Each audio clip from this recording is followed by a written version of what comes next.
If your garden beds are stubbornly silent, no movement, no life, no worms, then you're not alone.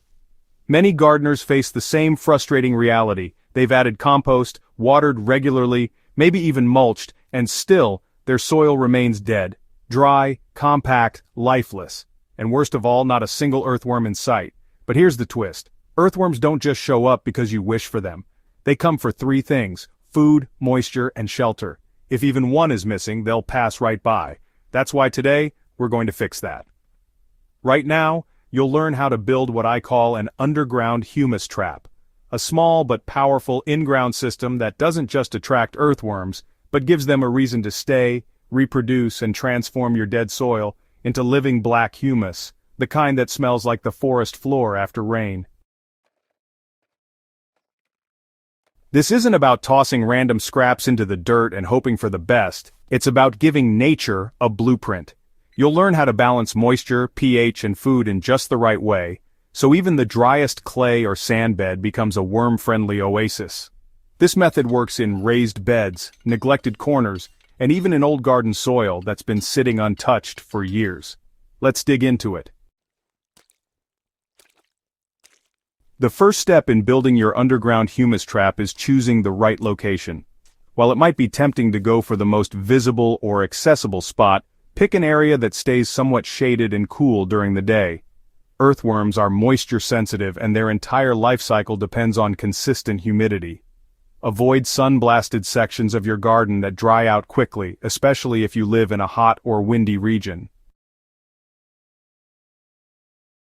Once you've picked your spot, dig a hole about 12 to 18 inches deep and 10 to 12 inches wide.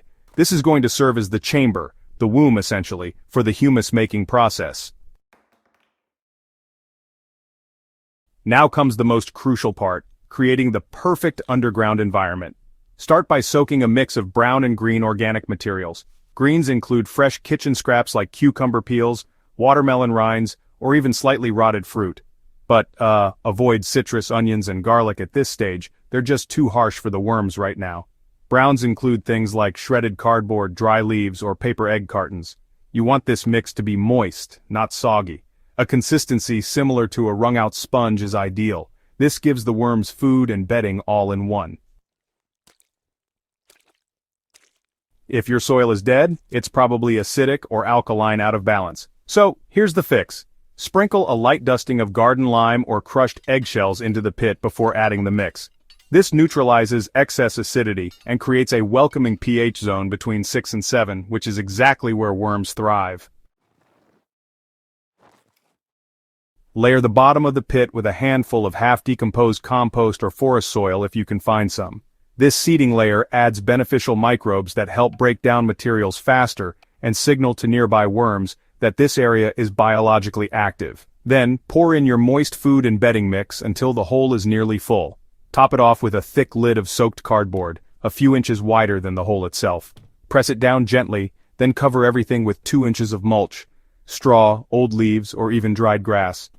This layer retains moisture and masks the scent from above, discouraging pests and evaporation. Now, the waiting game begins, but not for long. Within a week or two, worms will begin to move in from the surrounding areas, drawn by the moisture and microbial activity. If your native worm population is depleted, you can speed things up by adding a handful of locally sourced worms, not store-bought composting worms like red wigglers, but wild earthworms adapted to your region's conditions. Avoid disturbing the trap once it's in place. The less you interfere, the faster the system stabilizes and begins creating humus underground.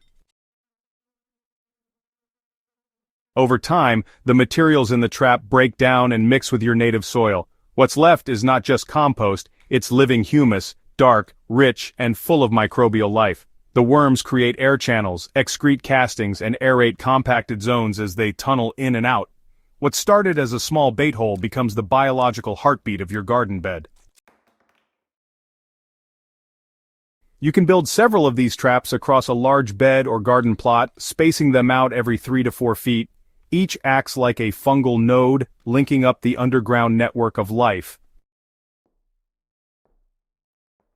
Within 2 months, your dead soil begins to behave like a forest floor. spongy, dark, fragrant, and full of fertility. This method works because it mimics nature's layering and moisture-holding systems.